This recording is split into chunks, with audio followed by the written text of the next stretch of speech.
In 1587, a small band of English settlers managed to establish a small colony on Roanoke Island, off the eastern coast of North America. This colony was poised to be the first permanent English colony in the New World, serving as a foothold for further expansion and economic opportunities. Yet, fate had other plans. Sometime between the colony's founding in 1587 and the return of its leader, John White, in 1590, the settlement on Roanoke Island disappeared without a trace. That's right, 115 people just vanished into thin air. Their new houses, once standing proud and brimming with potential, were dismantled. The colony's boats along the shore were nowhere to be found. Anything that could be carried had been spirited away, leaving the once promising settlement a mere echo of its former self. Intriguingly, however, this disappearing act wasn't done entirely without a trace. All that remained was a cryptic word carved into a wooden post: Croatoan. This single enigmatic inscription would go on to fuel centuries of speculation, investigation, and mystery surrounding the fate of the Roanoke Colony, which became famously known as the Lost Colony. But what happened to the ill-fated inhabitants of the Lost Colony? How could 115 people just vanish?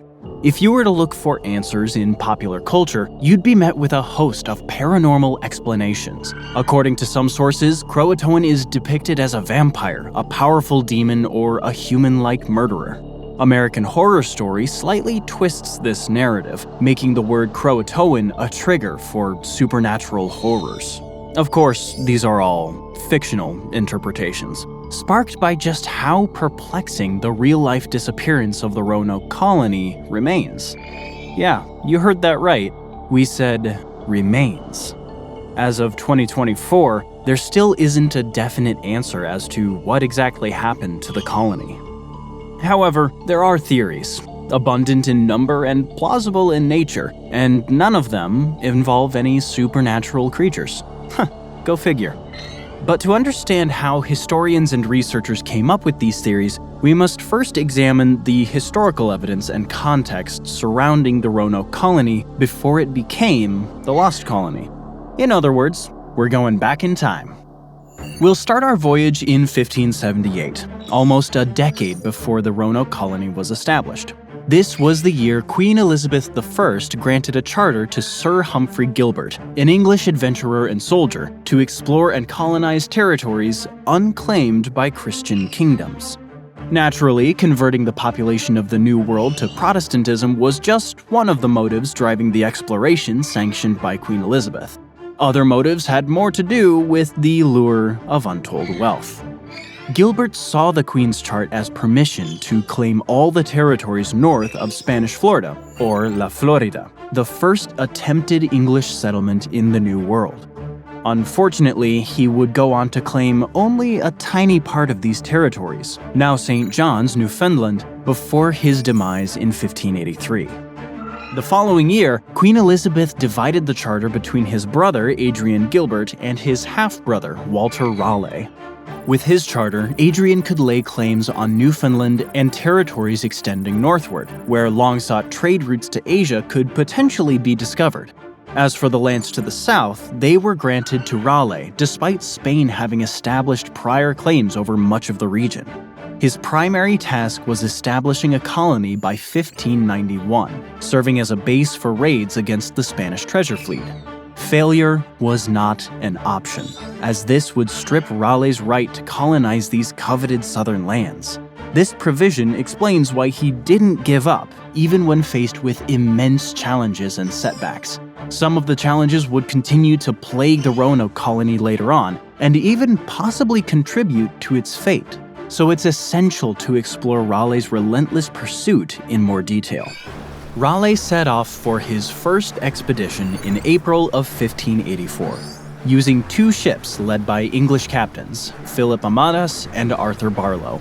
The ships reached the Outer Banks of present-day North Carolina 3 months later in July of 1584. There, the explorers encountered Algonquian tribes who were mostly hospitable. They even took 2 natives back to England with them, Wanchis, a Secotan, and Manteo, a Croatan. All in all, this expedition was seen as a massive success. On the one hand, it demonstrated that the area was rich in resources, looking promising for future settlement. On the other, it gave English investors all the confidence to finance this settlement and any subsequent expeditions. Raleigh himself also saw a massive personal gain. Impressed with his efforts, Queen Elizabeth knighted him in 1585, proclaiming him the Knight Lord and Governor of Virginia, which is what the new lands were named. But Raleigh, or now Sir Walter Raleigh, didn't forget his primary task. He drew numerous sketches and paintings of the land, including the native people and the region's flora and fauna. He also gathered the necessary funds to sponsor a second expedition to Roanoke Island, which was also the first attempt to establish a colony there.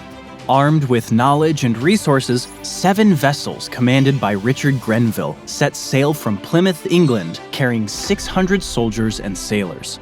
Among them, 2 names are particularly notable: Ralph Lane and John White. If you remember, this is the second time we mentioned White, as he was the governor of the Roanoke Colony. But we aren't there yet. For now, we're in April 1585, when most of the 7 ships led by Grenville were damaged or destroyed by a nasty storm in the Atlantic. For this reason, Grenville rerouted the vessels to Puerto Rico for repairs. However, this tumultuous encounter seemingly served as an omen for what was yet to come.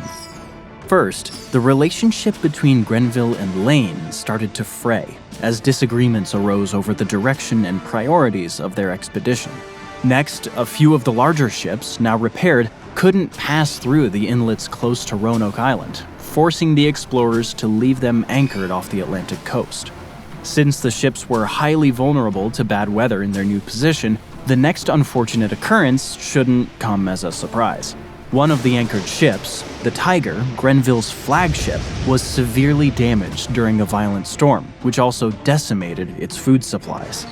Deciding he had had enough, Grenville sailed back to England to bring more colonists and supplies. However, Lane was left behind with roughly 100 settlers tasked to build temporary homes and a fortification. In the beginning, things were going well for the colony to be. They quickly made contact with the local Native Americans, having realized that there was no way to survive without them. However, the colonists soon grew greedy and vicious, kidnapping the Algonquins to extort supplies or extract information. They also unleashed English diseases such as smallpox onto the indigenous population, further exacerbating tensions. The Algonquian tribes saw only one exit from this increasingly dire situation. The colonists' days on Roanoke Island were numbered. To this end, Wingina, the chief of the Secotan tribe, devised a plan to cut off the colonists' food supply, causing them to forage for food in smaller groups. Divided, they became much easier targets for the Secotan tribe. However, in June of 1586, Lane learned about Wingina's plan and had the chief killed before he could enact it. Naturally, this act didn't exactly endear the colonists to the Algonquian tribes, bringing the tensions to boiling point. Luckily for Lane, another English explorer reached Roanoke Island around this time, Francis Drake. Drake's arrival was nothing short of a lifeline for Lane and his people, allowing them to escape from the escalating conflict. Initially, the plan was just to escape to another part of the New World under Drake's protection. However, when this plan was thwarted too, this time by a hurricane, Lane opted for another exit strategy, sailing back to England in June of 1586. Despite such a disastrous turn of events, some explorers persuaded Raleigh to make another colonization attempt, with White among them. Of course, this attempt could have nothing to do with Roanoke Island, as this region was no longer safe for the English. One of the proponents of attempting again, Richard Hakluyt, suggested the Chesapeake Bay as the site for the new colony. Raleigh agreed, approving a charter establishing the city of Raleigh in the region on January 7, 1587. The charter also named White the city's governor, assigning him 12 assistants. White and the 12 assistants were among the roughly 115 people who agreed to join this new colony. The list also included White's pregnant daughter, Eleanor Dare, and her husband, Ananias. Therefore, for the first time, the list of colonists included women, around 17 to be exact. There were also 11 children. But do you know what wasn't included in this list? Military forces. This time, there were no soldiers boarding the ships, making the second colonization attempt. Keep that in mind for later. The settlers left England on May 8th of 1587 on 3 ships. They reached Roanoke Island in July. Now, you're probably thinking, weren't they supposed to go to the Chesapeake Bay? They absolutely were. However, the navigator, Simon Fernandez, supposedly refused to take the settlers up the Atlantic coast as it would take too long. Fernandez reportedly wanted to have enough time to raid Spanish ships for treasure before returning to England. So, let's recap the situation quickly. Our settlers are now forced to stay at Roanoke Island, facing the looming presence of hostile Native American tribes, all without any soldiers in their midst. It's not looking good, is it?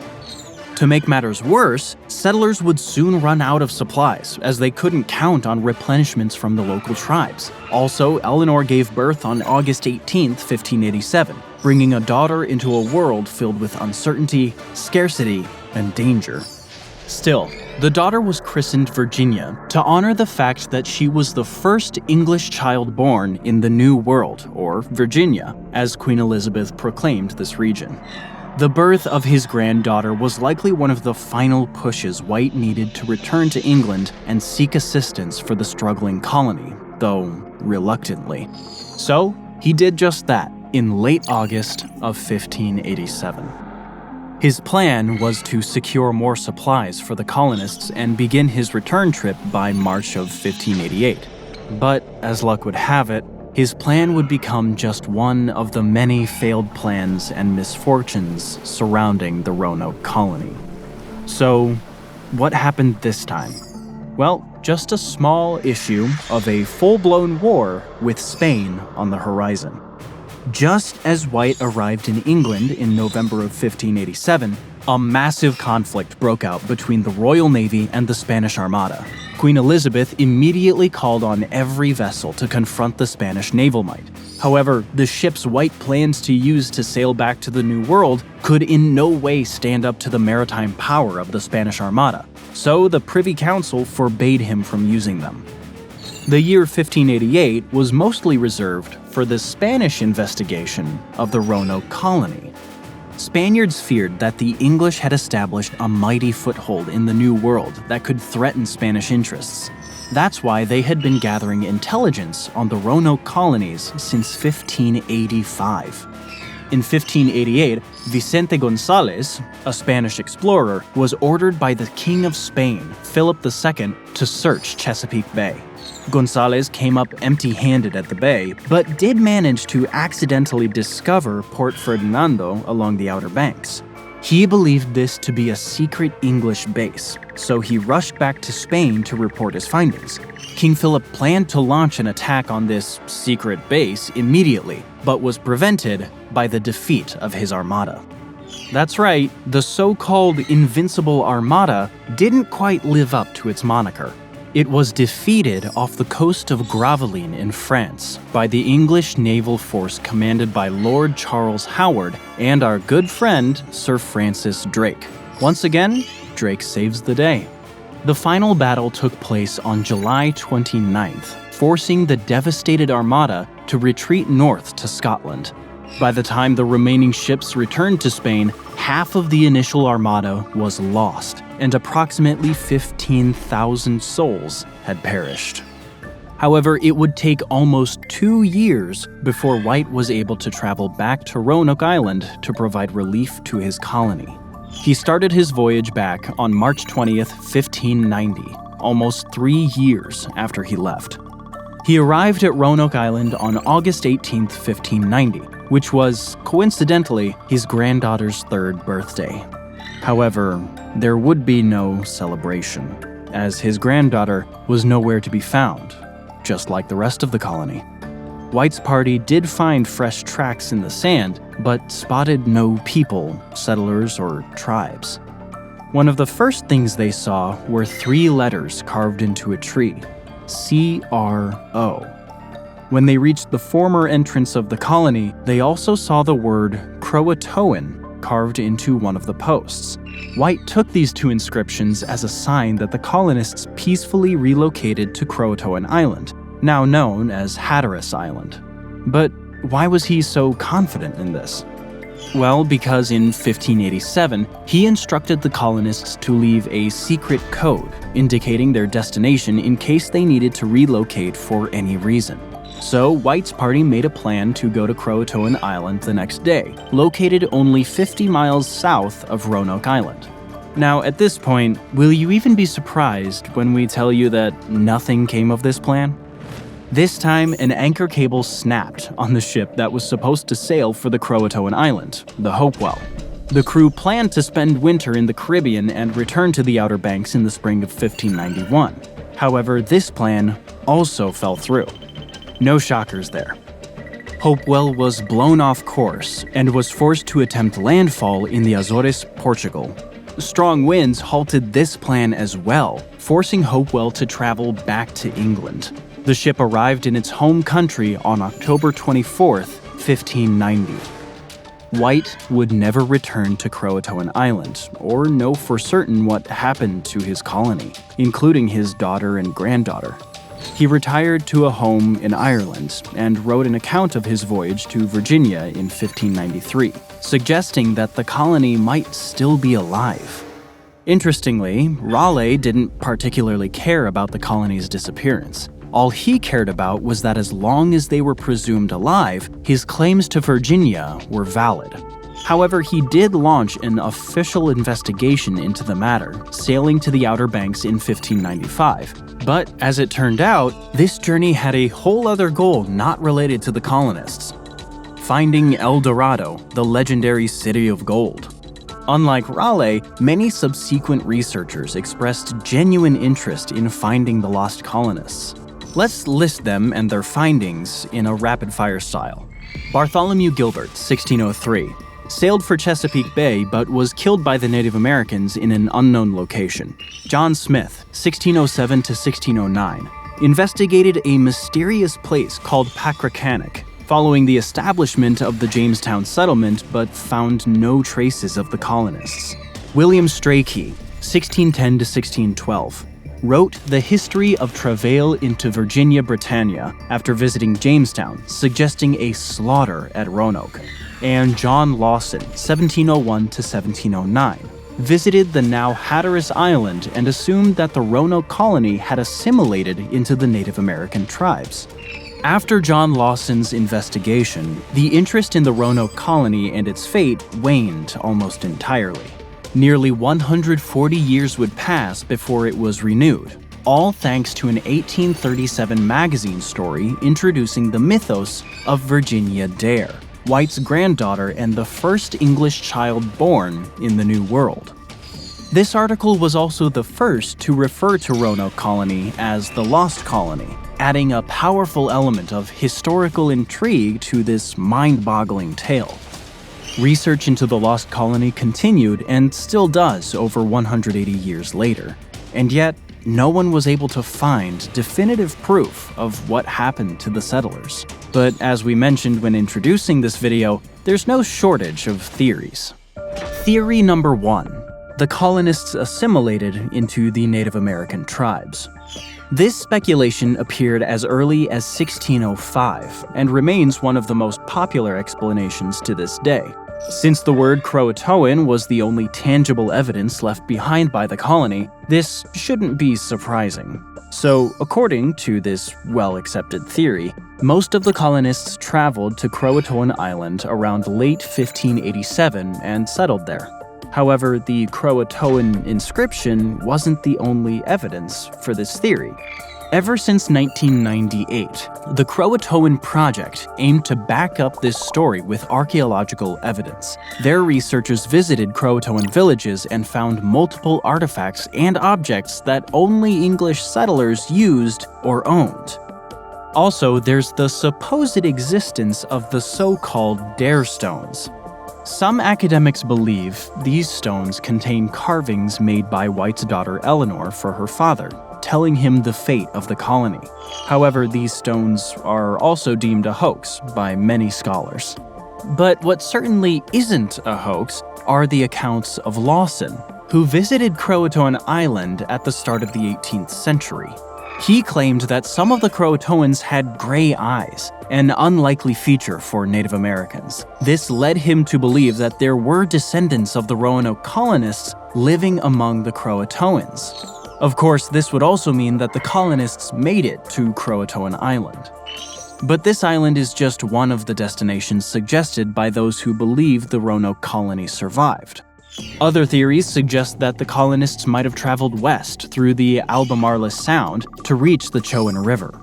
A small Native American town named Metaquem was also identified nearby and believed to have taken in some of the colonists. Why? Because researchers found evidence suggesting that the English lived there. Such things included traditional English pottery called borderware, a metal hook likely used to stretch tents, an aglet, and a tiny copper tube used to secure wool fibers. But regardless of the destination, one thing is for sure: the colony didn't stick together in its entirety. After all, there wasn't a single Native American tribe or village that could support over 100 people. So even if the majority of the colony traveled to Croatoan Island, the rest likely split up into smaller groups and dispersed. There's also a theory that a small group was left at Roanoke Island to inform White about the colonists' whereabouts. Now, as we know, no colonists were there once White returned, which might suggest that they didn't live long enough to tell the tale. Unfortunately, this is pretty much how all the subsequent theories end, with the colonists' deaths. Even those who believe that some members of the Roanoke colony initially survived fear that the warriors of the Powhatan and Pamunkey tribes set out to kill them after some time. Their goal was to prevent new colonists from taking their land. This brings us to theory number 2. Colonists were annihilated by hostile Native American tribes. We've already been over this. Local Native American tribes weren't exactly fond of the English settlers before the establishment of the Roanoke colony. Although not all tribes were hostile, many of them were, which was more than enough to take out the 100 or so English settlers. 2 tribes are suspected to have been involved in the annihilation of the Roanoke colony: the Secotun and the Powhatan. If you remember, the Secotun tribe had its chief killed by an Englishman, giving them plenty of reason to want to retaliate and get rid of the settlers once and for all. As for the Powhatan tribe, the chief himself, also named Powhatan, told Captain John Smith that the Roanoke colonists were killed by his tribe to prevent them from welcoming new colonists. Now, this doesn't have to mean that all the settlers were killed at once, but most of them likely suffered this gruesome fate eventually. According to theory number 3, it wasn't the Native American tribes who ended the lost colony, but Mother Nature who did. You see, the life of the Roanoke colony in the New World was a relentless battle for survival. The colony had limited resources, traveled unfamiliar and unforgiving terrain, and battled numerous diseases caused by newly encountered microbes. So many scholars believe that the colonists succumbed to famine and disease long before any local tribes could intervene. The next theory, ending in death, also involves Mother Nature, but this time it's the sea that might have claimed the lives of the Roanoke colonists. According to theory number 4, the settlers tried to sail back to England on their own in the ship left behind by the 1587 expedition. This ship could have gotten lost at sea, which would explain both the absence of the ship and the colonists from Roanoke Island. However, the ship wasn't large enough to carry the entire colony. Hence, even if theory number 4 is correct, at least some of the settlers had to stay in the New World, leaving their fate uncertain. The colonists who did embark the ship likely avoided the standard route across the Atlantic, fearing a Spanish attack. So they could have either attempted a direct course to England or sailed north, hoping to reach the English fishing fleets in the Gulf of Maine. For the final theory, ending in death, theory number 5, the likely culprits are the Spanish. Some researchers believe that the colonists might have met a bloody end at the hands of the Spaniards marching north from La Florida. However, all theories involving violent and sudden attacks on the Roanoke Colony, or at least a part of it, are often called into question. Why? Because no bodies or human remains of any kind were found in the region. Now, of course, there could be numerous explanations for this. But what about you? Which theory seems the most plausible? Or do you have another theory about what could have happened to the Roanoke Colony? Whatever the case, we'd love to hear from you. Share all your opinions about this piece of American mythology in the comments section below. And if you like these sort of historical videos, be sure to check out these other videos that we've got as well. Thanks for watching.